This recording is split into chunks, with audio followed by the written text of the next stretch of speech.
Hello everyone, Earl Henderson, Primordial Defense. Thank you for watching. I have another Monday quarterback video for you. I'm going to play this video and talk about things that are going on. I better explain what's going on and talk about things that I think that are being done right and are done wrong. Here we go. Hello, I'm Sergeant Phil Krinsky with the Phoenix Police Department's Public Affairs Bureau. The information, audio, video, and pictures you're about to see are intended to provide details as we currently understand them of an officer-involved shooting that occurred just before 5:30 p.m. on June 27, 2022. This video may contain strong language as well as graphic images, which could be disturbing to some people. Viewer discretion is advised. This incident occurred in the area of 52nd Street and Thomas Road when Phoenix police officers received a call of a domestic violence dispute just after 4:42 p.m. The caller tells the 911 dispatcher her neighbors in the same apartment complex are fighting again, and she is concerned because the woman is much smaller than the man.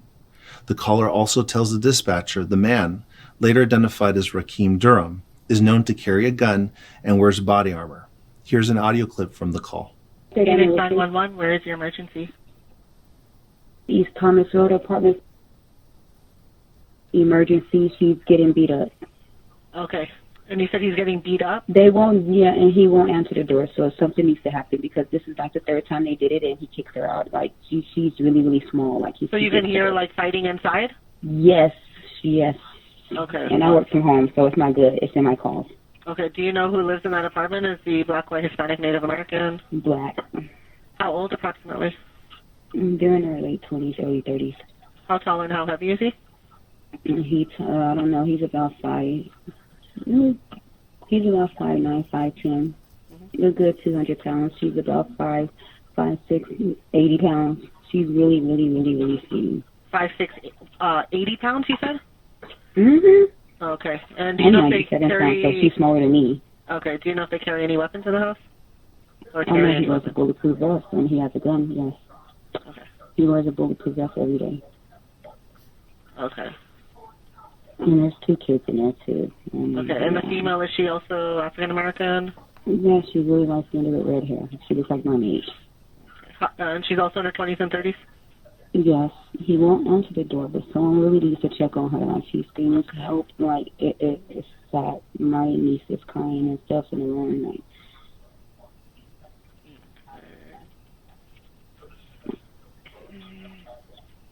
Does she carry any weapons? no, she doesn't. Okay. Do you know them, or are they just neighbors?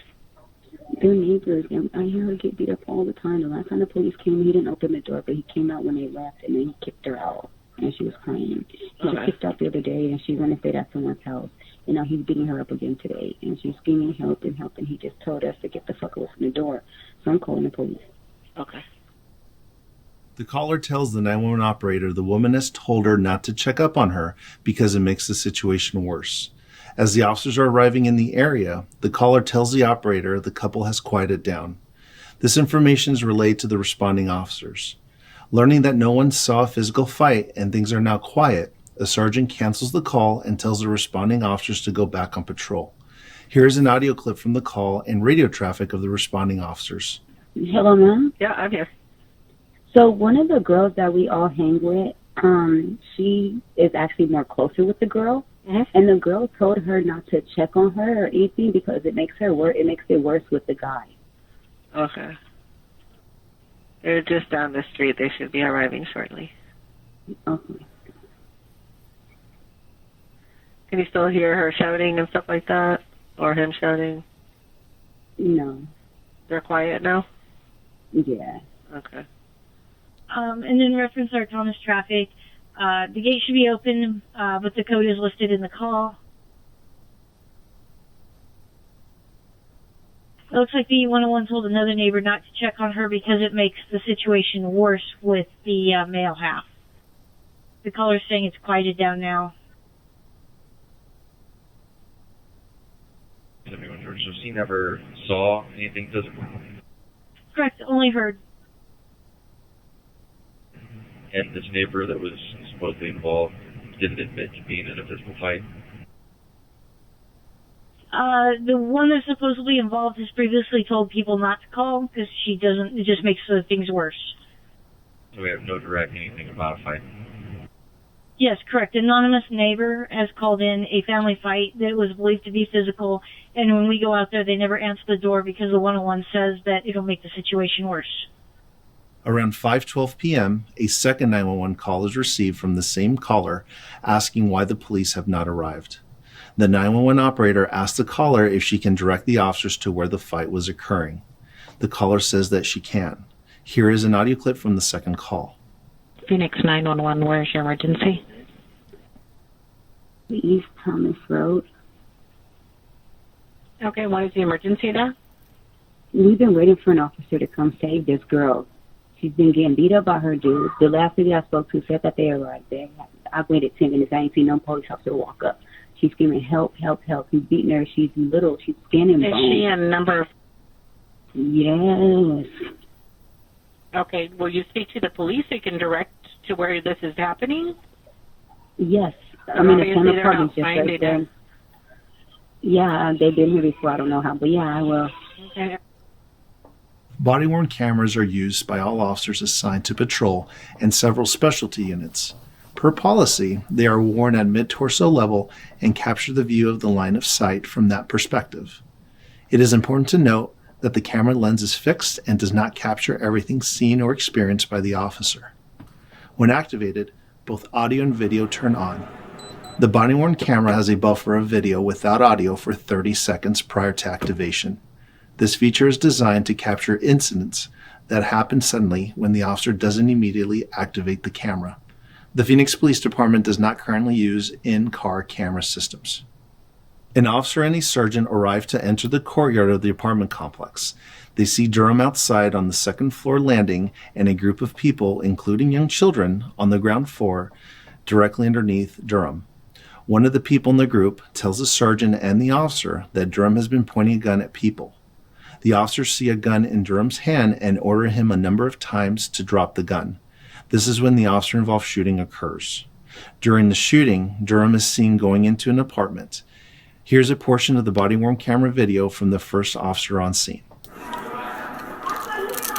All right, so before we even get into this part, let's talk about the first time that they called 911 and the fucking sergeant was like, well, if nobody saw anything, we're not going to go. That's fucking bullshit. That was the wrong call for that sergeant to make. I mean, even if they came out the first time around and they didn't come to the door, I mean, there's not a whole lot that could be done then in that instant. You know, if they were hearing stuff inside, someone screaming help, then they could break the door in for exigent circumstances and go in. Other than that, if no one comes to the door and they don't have enough to go in, like they just can't do it. But I don't think that it was the right call to just completely basically say, oh, well, nothing was seen, we're not going to go to it. So them basically not coming the first time was wrong. Now, they're getting here. So the 911 caller on the first one said that the guy is known to carry guns and he wears a bulletproof vest. That information should have been made available to these officers. I'm suspecting that it's possible that on the first time around it was mentioned in the radio transmission. I don't know for sure. I would hope that information would be carried on into this second call for service. They should, obviously the dispatcher for that particular location, that call, should still have the notes in the CAD system, and that's something that they should have broadcast to the officers going to that call. But I don't know if they did or not. If they did, in fact, broadcast on the radio to these officers that the person was known to carry a gun and wear body armor, then they should have responded there with rifles. If you know you're going to an incident where someone's doing some stupid shit and they've got a gun, and especially if they've been reportedly seen wearing body armor, then you should bring a rifle. If that person is doing crazy shit, then there could be a chance that there could be a gunfight involved. And if you suspect that you could be involved in a gunfight or go into a gunfight, then bring a rifle and bring your friends with rifles. Rifles are more accurate, they have a longer barrel, and there's more points of contact on it to make it more stable and accurate. Whereas a pistol, it's a short barrel and you only have 2 points of contact. Your dominant hand and your non-dominant hand holding it.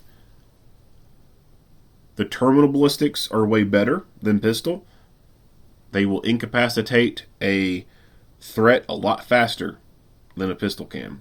And the body armor aspect, if the guy is wearing soft armor that can stop handgun ammunition, then obviously the rifle is going to be very beneficial in overcoming that barrier and be able to punch through it and incapacitate him if he becomes a threat. Now, of course, if he has rifle armor on, yeah, that's a different story, but at least you're still meeting a threat with a long gun. And that's the key thing, is if you know you're going to something that has an increased chance of it being a gunfight, or you know you're going to a call where shots have been fired, you want a long gun there. It will increase your chances of success. And it will stop the situation faster than a pistol can. So, alright, here we go into this second portion here. Hello. Which one? Hey, he's got a gun. He's got a gun out, boss. Hey! Hey, put that gun down right now. Put that freaking gun down. Thanks, good. Working Georgia, I know. Here's the same video zoomed in and slowed down. Alright, so let's back this up. He's got a gun. Which one? Hey, he's got a gun. He's got a gun out, boss. Hey! So he mentions that he has a gun. This guy should be able to see the same thing. If not see it, then he should act on what he's hearing a fellow officer say. Which one? Hey, he's got a gun. He's got a gun out, boss. Hey! And instead, he just leisurely takes his cell phone from his right hand and just kind of moves it over to his left hand, and still doesn't very quickly get his gun out. Hey, he's got a gun. He's got a gun out, boss. Hey! Hey, put that gun down right now. Put that freaking gun down. So he was way too fucking late to get his gun out. The minute his partner said, even if he couldn't see the gun, the minute his partner said gun, he should immediately drop that stupid fucking phone out of his hand and got his gun out.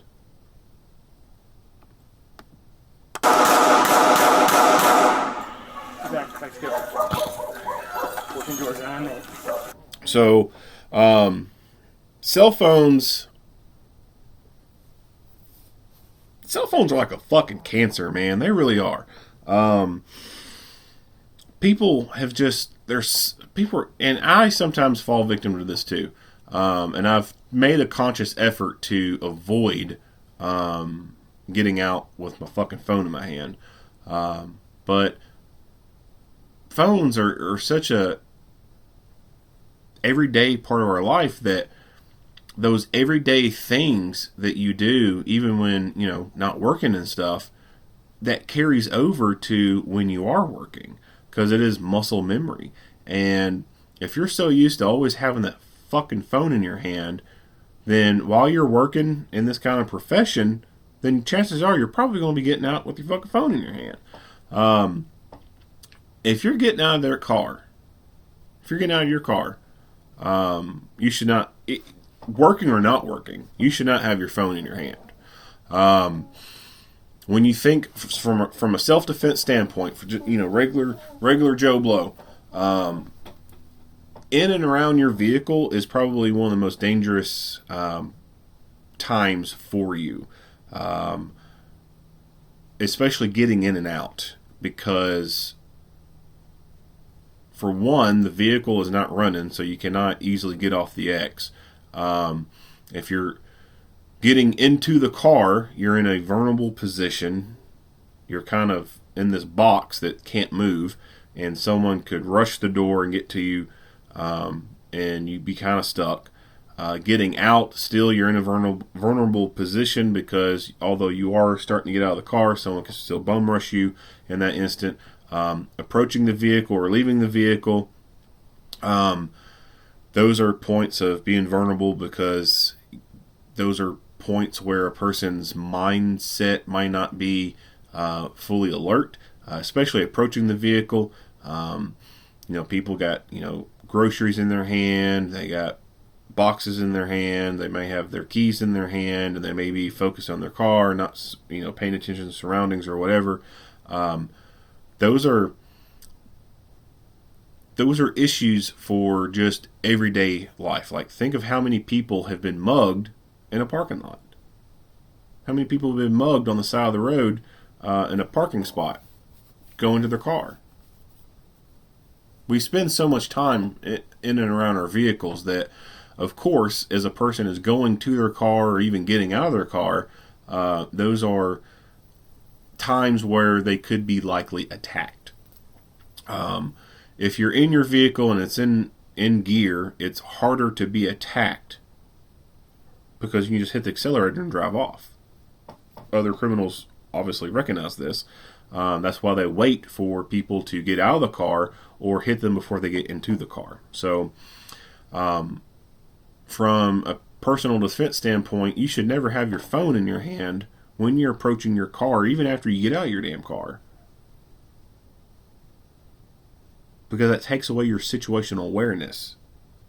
Number one, that's the big thing right there. Your ability to defend yourself, a pre-defense, is gone when you're just glued to that screen. You get out of your car and you're fucking flipping through shit, looking through stuff. You're not paying attention to what's going on around you. Or even when you're approaching your car and you're fucking liking shit on Instagram. You're not paying attention to what's going on around you. So the worst thing you can do is be on your phone in and around your car, because it just takes away your situational awareness. And of course, the second thing is because it ties up your fighting hand. So, should never be in and around your car, going to or leaving your car with your phone in your hand. That should be a habit that you should develop to get away from. Now, work in law enforcement, security, whatever, that's even more paramount, because when you get out of that car going to something, especially going to a call, you are going to be dealing with someone who could take it from 0 to 100 like that. And you don't want unnecessary things in your hands. At what point, let me get back to the freeze frame for this too. Let's go back to him standing there with his phone in his hand.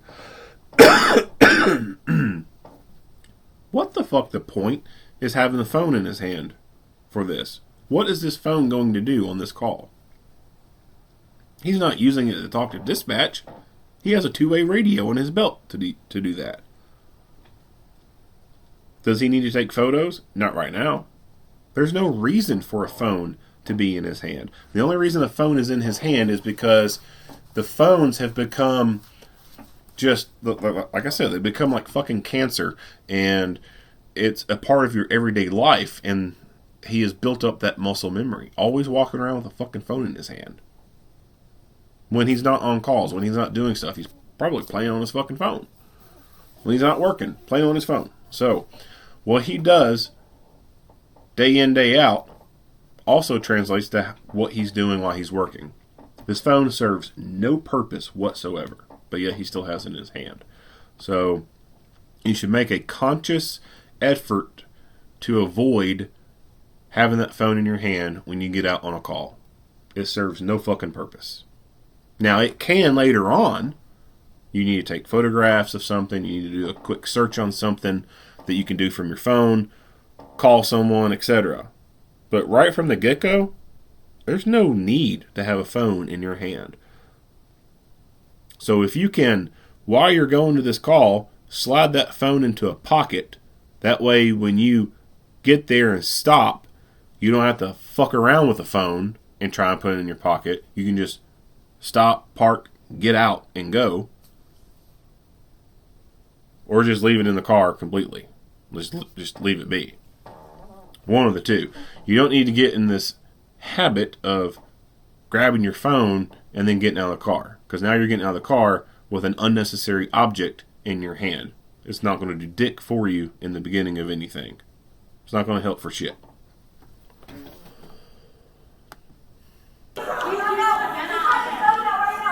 What's up?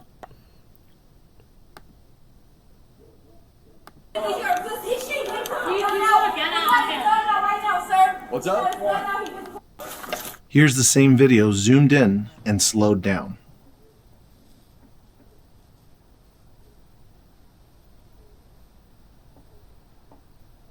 Now, if they would have had a rifle, yeah.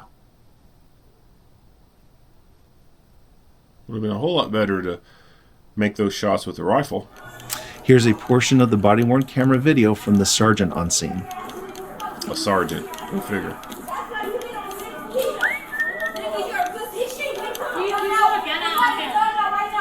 What's up? Hey, put that gun down right now. Hey, put it down. Put the gun down.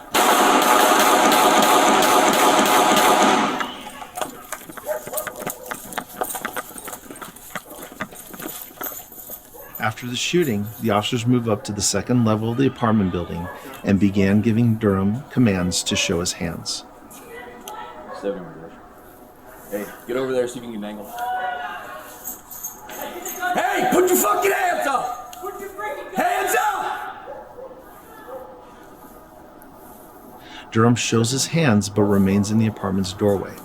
The sergeant tells Durham he wants to get him help, but he needs him to crawl away from the door. Send a firearm pointed at a female on the first floor. Hey! Hands up! Crawl to me! Get on the fucking ground! Get on the fucking ground now! We will get you help! You understand? I need you to crawl away from the door. Alright, start back up. Additional officers arrive to assist with both lethal and non-lethal tools. Once additional officers arrive on scene, a group of officers move up to take Durham into custody. Let's go. You're saying she shot? Yeah. On you guys. As they approach the apartment door, a woman from inside the apartment comes outside and tells the officers her babies are inside the apartment. Slow it down. She might have a gun. Come to me! Come out! Hands up, hands up. Come out! Come past us! Go, go, go!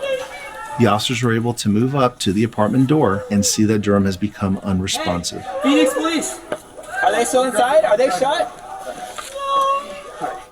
Officers go inside the apartment, locate the children, and take them to safety. Watch out for that. A handgun was found just inside the front door. Officers provided aid to Durham until the fire department arrived. He was taken to the hospital where he died from his injuries 3 days later. No other committee members or officers were injured during this incident. The officer involved in this shooting has been with the department for 3.5 years and is assigned to the Mountain View precinct. The sergeant involved in the shooting has been with the department for 15.5 years and is assigned to the Mountain View precinct. This incident is the subject of both an internal and a criminal investigation, which will be reviewed by the Maricopa County Attorney's Office. Conclusions about whether the actions of the officers are consistent with department policy and the law will not be made until all facts are known and the investigation is complete. 15 years of service, and as soon as that other officer says he sees a gun, this dude doesn't fucking immediately do anything. That's a problem. Hey, put it down. Put the gun down.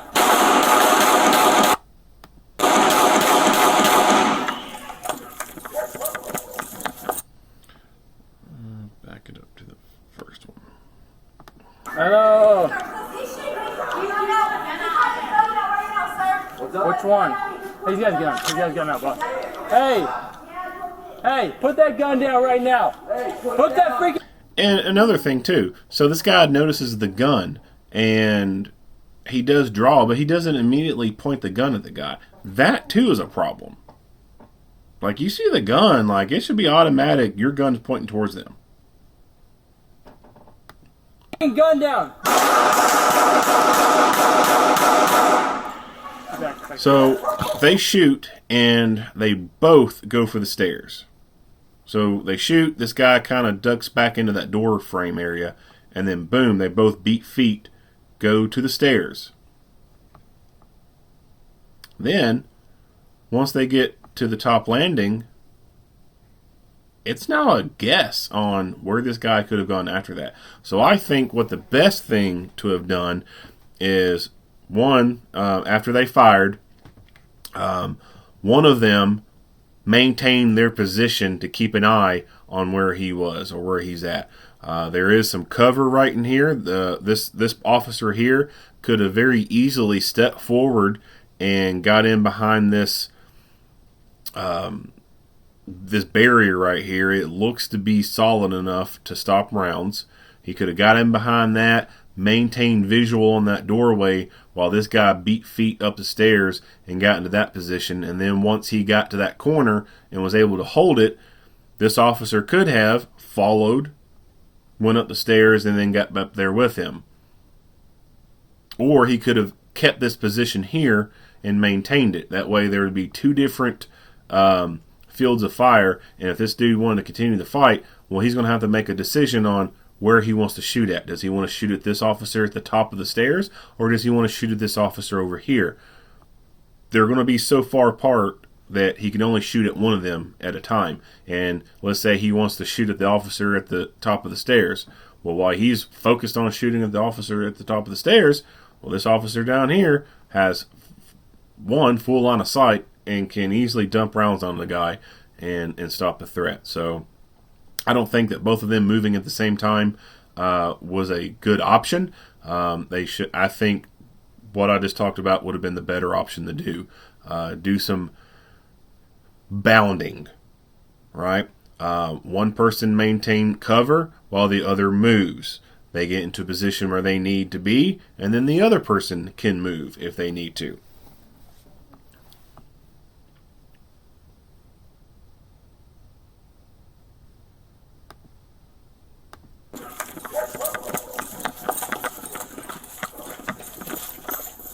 After the shooting, the officers move up to the second level of the apartment building. And so he expended some rounds, and now he's up here. What he needs to be doing is doing a reload. And so his little buddy came up there with him, and so they should be communicating with each other. Hey, cover. Roger that, covering. And while that one officer is pointing their gun down there, providing lethal cover, boom, do a reload. That way, if the fight starts again, you're starting with a full, fresh mag, not one that has been partially depleted. Now, we can watch this video and count how many rounds he's fired. He's not going to be able to count how many rounds he's fired. This idea that you can count your rounds in a gunfight is complete fucking bullshit. He may not have any idea exactly how many rounds he fired. He may have thought he only fired 2 rounds. When in reality, he may have fired 7. I don't know if he fired 7 or not, but you cannot rely on your beliefs in a gunfight when your brain is undergoing fight or flight. It's not reliable enough. So many times people have said they thought they fired 1 or 2 rounds, or they thought they fired X amount of rounds, and it ended up being completely different. They ended up firing way less, or they ended up firing way more. They had no idea how many rounds they fired. So you just cannot rely on what you think you know in that gunfight. When there's an opportunity to do a reload, do a reload. That way, if the fight starts again, you have a full magazine. What if he fired 7 or 8 rounds out of this gun?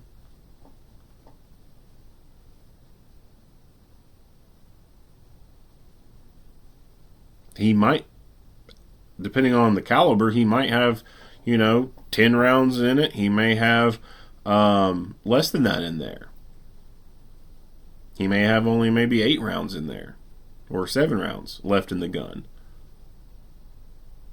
would it not be better to start another fight off with a full magazine, a full 15 rounds, a full 17 rounds, or start it off with only maybe 8 rounds left?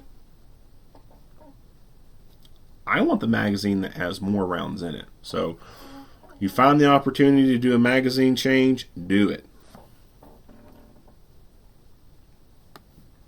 Began giving Durham commands to show his hands. So this is kind of a really crappy place to be. There's no cover between here and there. Their only cover is right here at this landing right here where they can duck back behind it.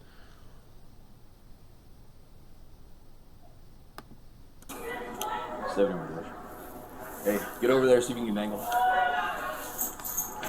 And he even mentions, get over there so you can get an angle. So I'm thinking that he's referring to, going to the other side potentially, or going back down there or something like that. I don't know if he means get on the other side of him, close to this rail to get a better angle. I don't know if he's meaning that. But both of them up here, I don't think that's the greatest thing, because they have very minimal cover up here. And realistically, only one person can really safely be pieing this corner and pointing their gun down.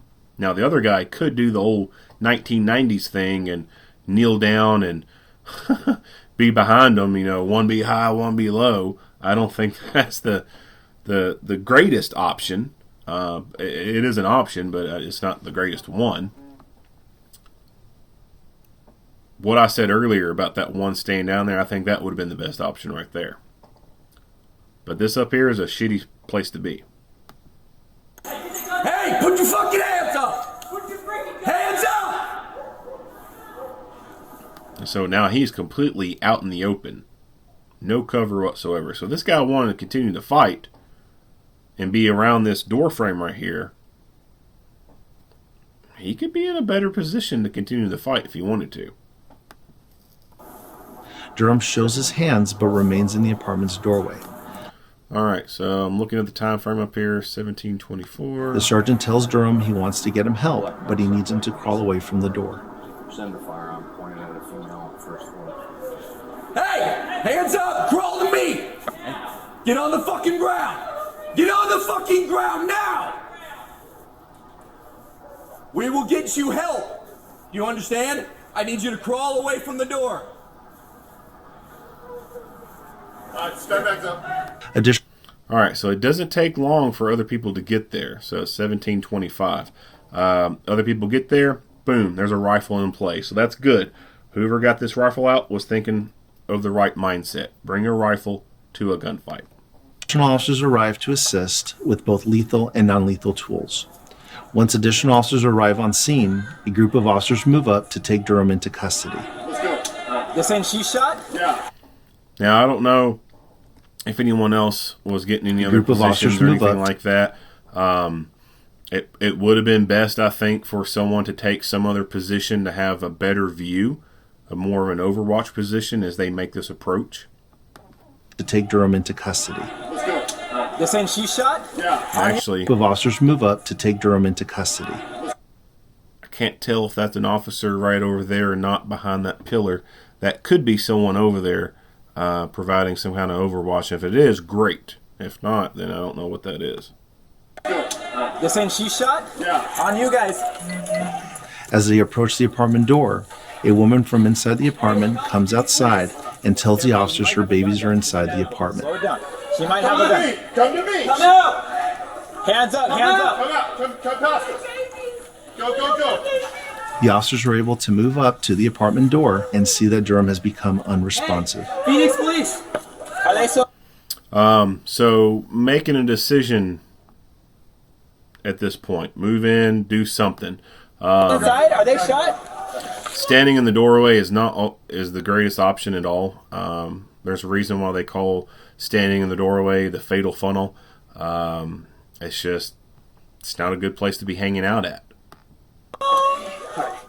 Officers go Now, inside. of course, there is the concern that this guy's laying right here. There's no gun, or there's a potential of him having a gun or whatever. But But there could be another, potential threat inside. He could have had a brother with him, someone who's just as crazy as him, whatever. So a decision needs to be made. Someone either A, needs to move forward, step over this guy, push into this room and dominate this space in here, or grab his ankles and just yank his ass out and then back away. At some point, you're going to have to go in there and clear that building, clear this room. So I think the guy with the rifle, you can see if there's a gun in the hand or not right here at this point. While he goes to step forward and go over this guy, he provides lethal cover. Guy with the rifle goes in, starts to dominate that space in there, and then that person back there can grab this dude's ankles, yank him out. They can cuff him up, and of course start flooding the room and in this space with more people to clear it out.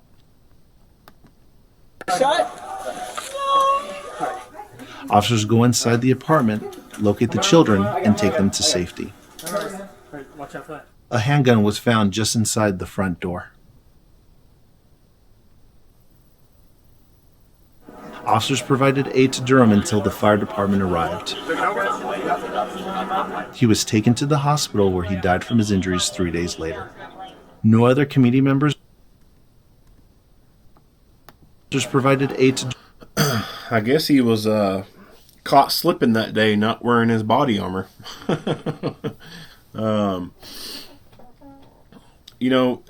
sounds like it's a good thing that this guy was caught slipping, not wearing his body armor. It sounds like, based off what's going on, that it's good that he's not around anymore. So hopefully that woman does not have to endure that type of abuse anymore. Those children don't have to witness that. And, if he's beating on her, there's probably a possibility that he could have been beating on those kids too. So if that was the case, then, hey, at least the kids aren't being beat on anymore. But at least for her, at least she's not having to endure the physical abuse and the mental abuse. And the mental abuse can be just as bad as the physical abuse. So, yeah. If you like what you hear and see, go ahead and give me a like and a share. If you have not already, hit that subscribe button and stay tuned for more Monday quarterback videos. Earl Henderson, Primordial Defense. Thank you for watching.